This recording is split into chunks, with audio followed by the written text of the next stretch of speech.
Welcome to the Indomitable Tech. Today, I want us to discuss a complex but very important issue in regard to finances, and that is why marrying the wrong person might complicate or make it hard for you to achieve financial success. On a count of 5, please subscribe to this channel. Thank you. For a moment, please forget about the beliefs and traditions and let's take a realistic view of how marriage affects or promotes your finances. And allow me to take you on a melodramatic journey. We shall take some detours along the way, but I believe by the end of this discussion, we shall have understood how we can integrate marriage and finances and come up with a happy but fulfilling and financially successful life, whereby you're succeeding on your marriage, but at the same time, you're succeeding on your finances.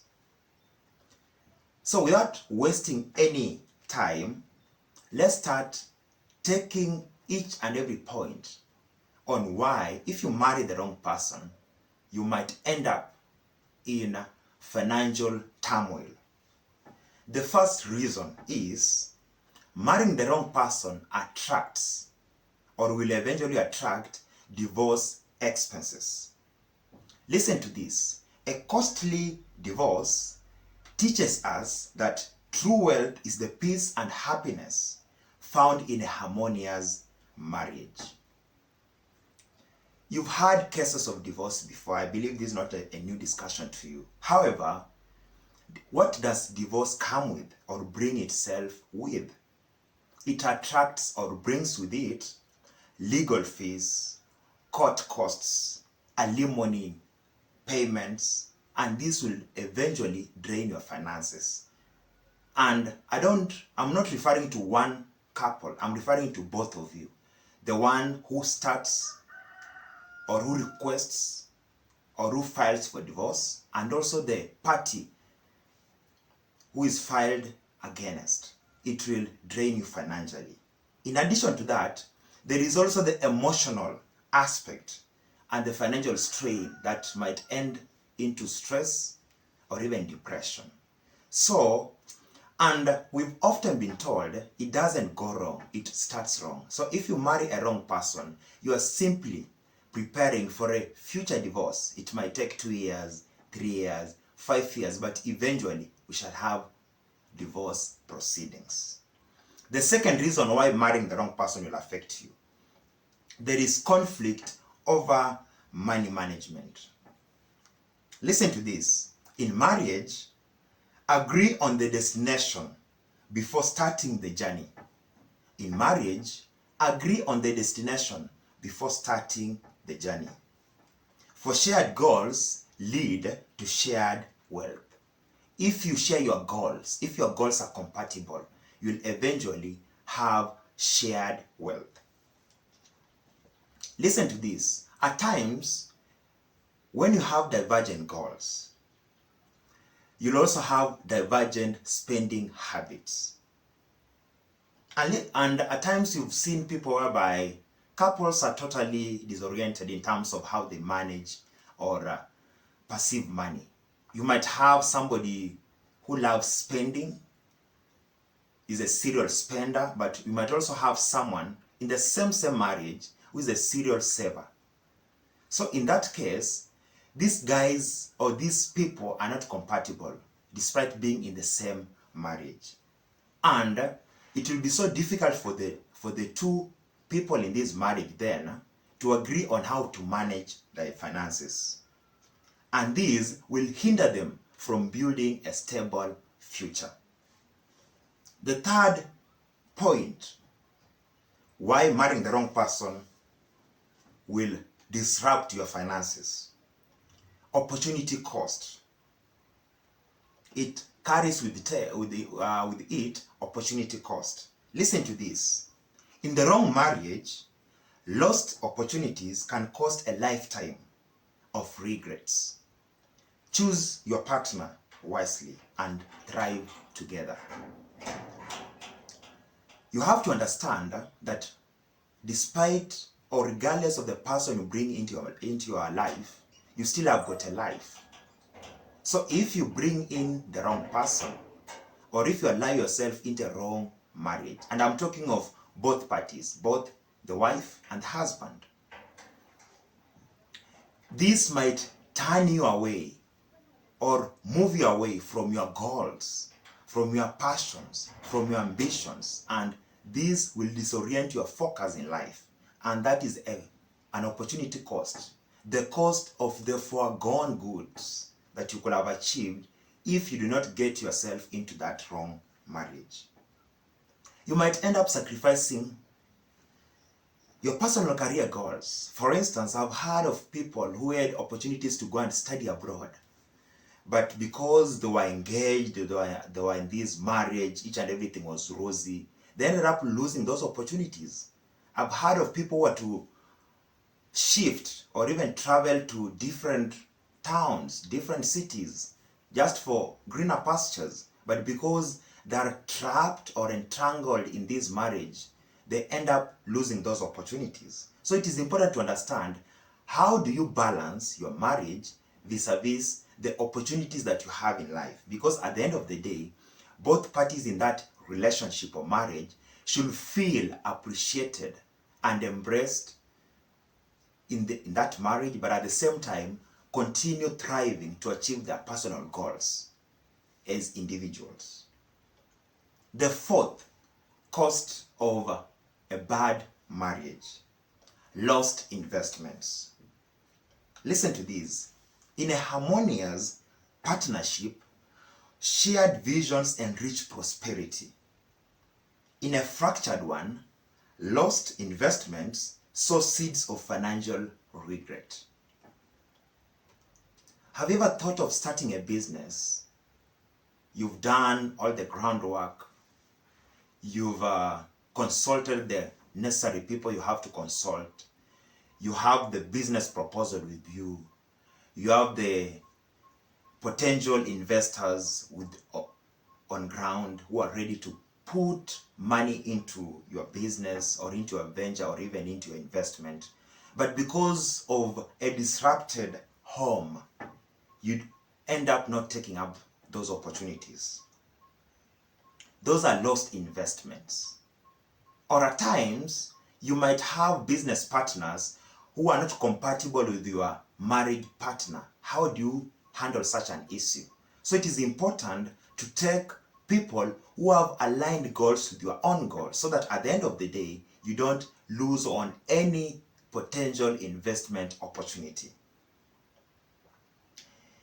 You might have missed opportunities due to conflict in terms of financial opportunities or even priorities.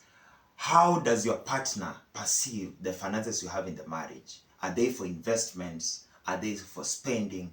What are your short-term, middle-term, and even long-term marriage goals? Have you stipulated them down? Are they clear to both parties? If they are not, it is important to put them clear. And this should be done very early in marriage, so that you don't end up wasting your entire lifetime or a decade, time that might never come or might never be recovered, trying to figure out how to handle marriage, but at the same time recover the lost opportunities in your marriage. The fifth cost of a wrong marriage: debt accumulation. Listen to this. Choose love and debt wisely, for the former can be invaluable, but the latter can devour dreams. You have to choose debt and marriage wisely, or love wisely. If you choose it wrongly, then you are in for a root shock. Financially irresponsible partners leads to shared burden, debt burden.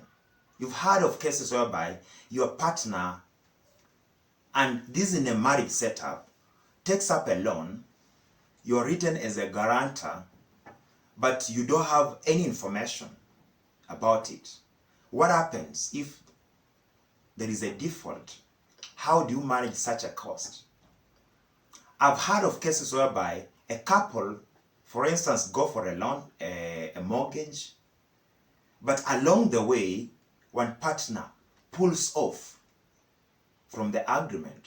How do you manage such a case? So it is important to understand the type of partner you're having. Are they financially responsible or they are irresponsible? And if they are irresponsible, is it something that you can work on and rectify?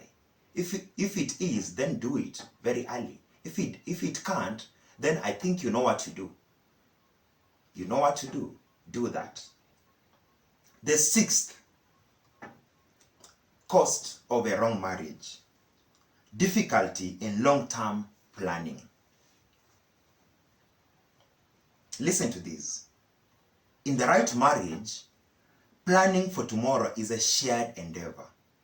But in the wrong one, it is a solitary struggle.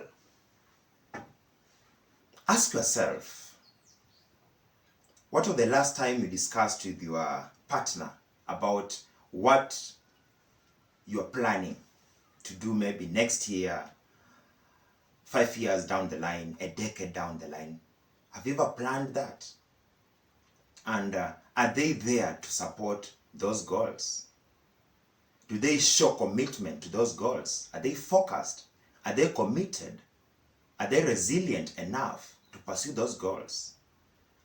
So it is important to understand that for each and every marriage to last, because I believe all of us get into marriage or into relationships for longevity, you need a partner who will be there until death do you apart. So let me assume if you have been granted by God's grace 70 years in this life, how happy or miserable will that life be if you choose a wrong or right partner? So that then means you have to have a long-term view of what that marriage has to do in your life as a person and also in your life as a couple. Difficulty in long-term planning affects so many people because at times you might end up not being able to create a cohesive financial plan. As one partner is saving to build a house, the other partner is saving to buy a land. So these are not compatible goals. Align your goals. Understand that we might start with one goal, yes. Let me assume we want to build a house. We can start with getting the piece of land. So that will be goal number one. Number two will be let's build a house. And goal number three, what is goal number three? How many kids do you want to have? How do you want to space them? Where do you want to live as a family? Do you want to live in a rural or even an urban setup? In which town or city or country specifically? Those details are very important for you to have a successful marriage and for you to safeguard your finances in life. The seventh reason why you should not marry wrong: it brings with it lack of financial security. Listen to this. A strong marriage weathers financial storms together, while a weak one crumbles under the weight of adversity. It will not always be green each and every day. Even for the greatest, even for the financially stable, even for the happily married, it will not always be green. At times, it will stumble. You'll have to go through that thicket. You'll have to take a detour. You'll have to undergo some hurdles in life, some difficulties. Will your marriage withstand those difficulties? And it is very easy to tell at times when couples get into such holes or such short-term difficulties, it brings with it financial hardship. How does your partner, your lover, act when there are financial turmoils? Because they'll eventually come. How do they act? Do they give that support that you need? Do they pull off? Do they take a detour alone? Do they start thinking of the third, the fourth, or fifth options? Are they committed towards getting a better stand or better position for both of you, or just for them? So it is important to understand that if you get a partner who does not bring in what I call the plurality in solving issues, and they rather go for the singularity, you'll have a very difficult and tough time managing your finances. Because for you to handle marriage successfully, but at the same time have a successful financial stance, these things have to be compatible. They have to work together. They have to work together. You should be able to understand that both parties or both items are working as Siamese twins.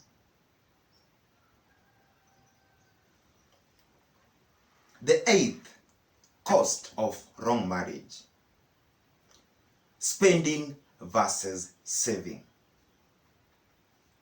Where does your partner or yourself stand? Listen to this. In the dance of finances, let partners find harmony in their steps, lest discordance leads to a broken rhythm. I think that is very clear. Lest discordance leads to a broken rhythm. For those who have attended salsa classes, you understand why the rhythm is very important. Why it's very important to take that next step strategically as you had prepared for it. If you miss one step, the entire rhythm, the entire dance becomes flawed. Therefore, if you have clashes between spenders and savers in one marriage, it will automatically lead to tension in that marriage.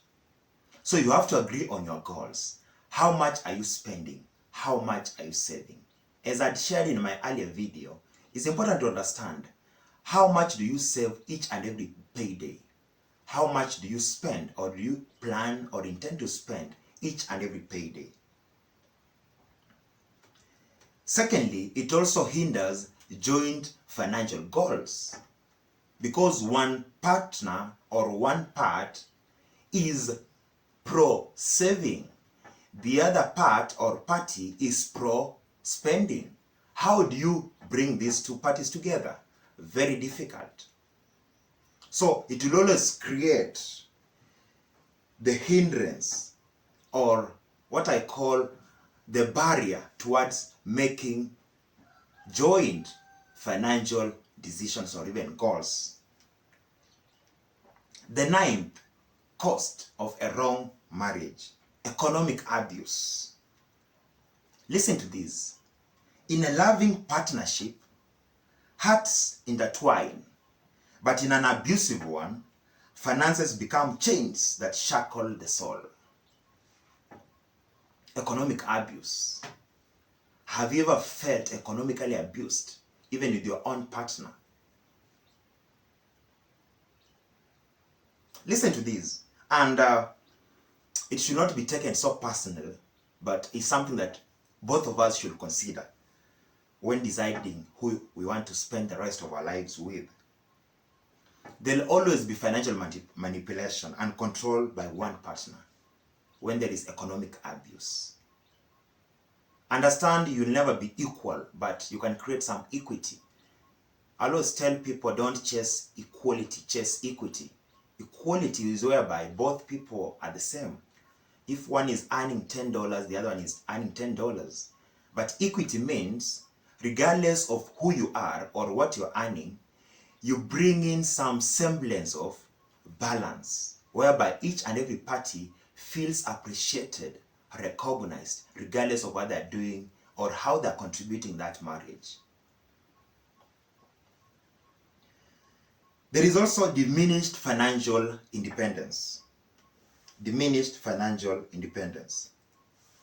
And this can mostly be seen when both parties are struggling or one is financially diminished and one is propagating or propelling the abuse. As much as I might be making more money than my partner, I have to appreciate that my partner, that I should create some level of equity and understand that I need them in my life. Life is not all about the money we make. Life has got so much things going on. Who brings in more emotional support? Who brings in the voice of reason?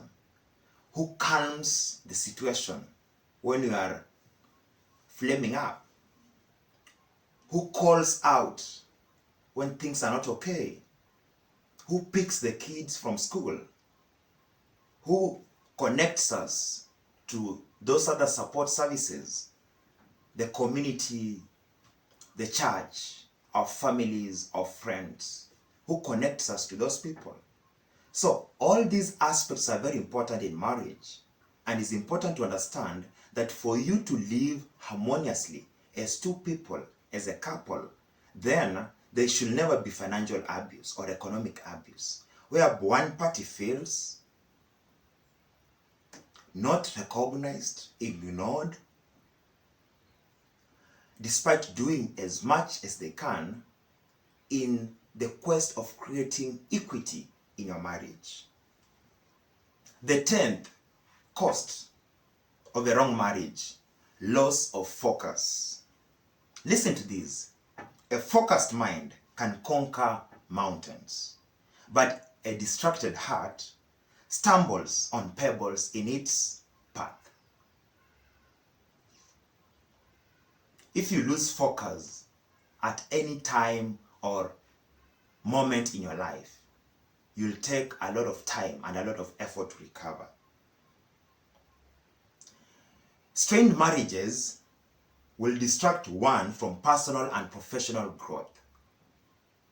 Have you ever thought of not taking that master's degree, taking that certificate, going for that seminar because of your partner won't agree to it? Have you ever thought of not starting that agricultural project, taking that investment opportunity because your partner does not agree to it? That is what I mean by loss of focus. You have lost your focus. Before both of you came together, you have been staying as individuals. You are brought up differently with two different people or two different families or guardians. So by you coming together, there are things that you're already doing in your life, and there are also things that the other party was also doing in their life. So for you to remain and stay together and keep yourselves focused, you have to ensure that your goals align. You support each other to achieve those goals. If one was preparing to go for a master's, propel them, encourage them, support them to take that master's, because it will help you both as a couple and also as individuals. If one was preparing to start a business, help them. How do you help them? Help them draft that proposal. Help them do the cold pitching. Help them reach out to potential clients. Do that. You're doing it for your family, for your kids, for your partner. Do that. Very important. The 11th cost of a wrong marriage: it impacts on the credit score. Listen to this. A shared credit score reflects the harmony of a union, but a fractured one echoes the dissonance of hearts apart. What is your credit score? And it's very important to understand the credit score at each and every year or each and every moment in your life. Why is that important? It will create or open opportunities for you to do extra in your life. If you have a low credit score, it will be very hard for you even to take a loan, to start that business, to take that mortgage, to buy a car or even build a house. So, if you have a fractured marriage because of the wrong partner you chose, it will be so hard for both of you to align your credit scores. One might be taking loans, short-term and high-interest loans, just to spend, while the other is planning or is attracting low-interest loans, and which are also long-term, which are more stable and easy to repay. So it will always crash at some point. It might not crash today, it might not crash tomorrow, but it will eventually crash. That I guarantee you.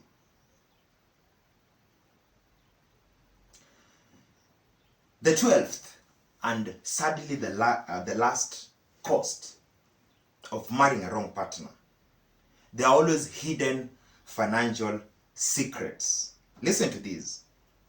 Secrets beget shadows that dim the light of love. Let truth illuminate the path to a prosperous union. What is it that you've done that your partner does not know? Have you bought a piece of land somewhere, what I call in Timbuktu, that your partner has got no idea about? The person you live in the house, the mother or father to your kids, has got no point about it, has got nothing glimpse about it. What is it that you have secretly that your partner does not know? It might look lucrative, but you are simply creating a thorny face on that stable foundation that you had created. Never keep secrets that are aligned to finances in your marriage, because when things go haywire, it will be so tough for you to explain yourself. It will be so tough for you to seek support from the people who are always willing and ready to support you. And it will be so hard for you even to open up to your partner and tell them that I took this loan, opened this restaurant, and it is not doing well, because you kept it as a secret all along. I've heard of cases whereby one partner ends up buying land, building rental properties, and they stay in those rental properties as a family, and one of the parties does not know. You're paying rent into an account of your own family, but you don't know. Why are we making it so tough to survive? You're creating these semblance of I'm doing good or I'm keeping secrets, but it will always turn against you if you can't stay in a harmonious marriage, or you love secrets more than marriage. Then please don't get into one. Don't disrupt someone's emotions. Get out. Get yourself a better life. It's not always a must that you get into marriage. You can still live a single, happy life. But I always propose or request people to create or to get into marriage. Why is it important? That emotional support is very important at times. And not just at times, but always. So, if you get the right one, don't hesitate to marry. Don't hesitate. Do that. But have someone whom you can have shared goals, shared visions, shared ambitions, and even shared energy. In conclusion, therefore, the decision to marry can profoundly impact your financial life. I'll still insist, marry the right person. And the right person is based on you, not me. It is based on you, not what your father, your mother, your brother, your sister, your friends tell you. It is based on you. What is good for you, go for that. A compatible partner with a shared financial value fosters a harmonious and prosperous marriage. Foster your goals together. Support each other and see yourself becoming the greatest and the happiest couple ever. Because you only live once, and that is true and remains true. Until your epitaph is scribed, that partner that you walked down the aisle with will stay with you if they're the right ones in your life. Finally, open communication about finances is crucial to building a strong foundation for a financially secure future together. So always have these conversations very early when you are dating. The guys who use the 90 days rule, which is very important, but what do you do during those 90 days? What are you looking into? What are you checking on your partner? It's not always about the 90 days. It's not always about let's date for 3 months or 2 months or 1 week. It's not always about that. It's always about what are you doing in those 2 weeks, 90 days, 3 months, or even 6 months. What are you doing in those days? Have these discussions early. Don't just discuss about your color, your vision on the best maybe environment you love, the best picnic vacation. Those are important, yes. But the immaterial, discuss material, substance. Discuss about important financial issues, because at each and every time, finances will determine the rest. They'll act as a bedrock towards the success of the rest. So if you don't take them seriously, they'll eventually stumble. Thank you for listening to this point, and I believe you've learned 1 or 2 things. I wish you a happy, right partner in your life. It has been the Indomitable Tech. Thank you. Adios.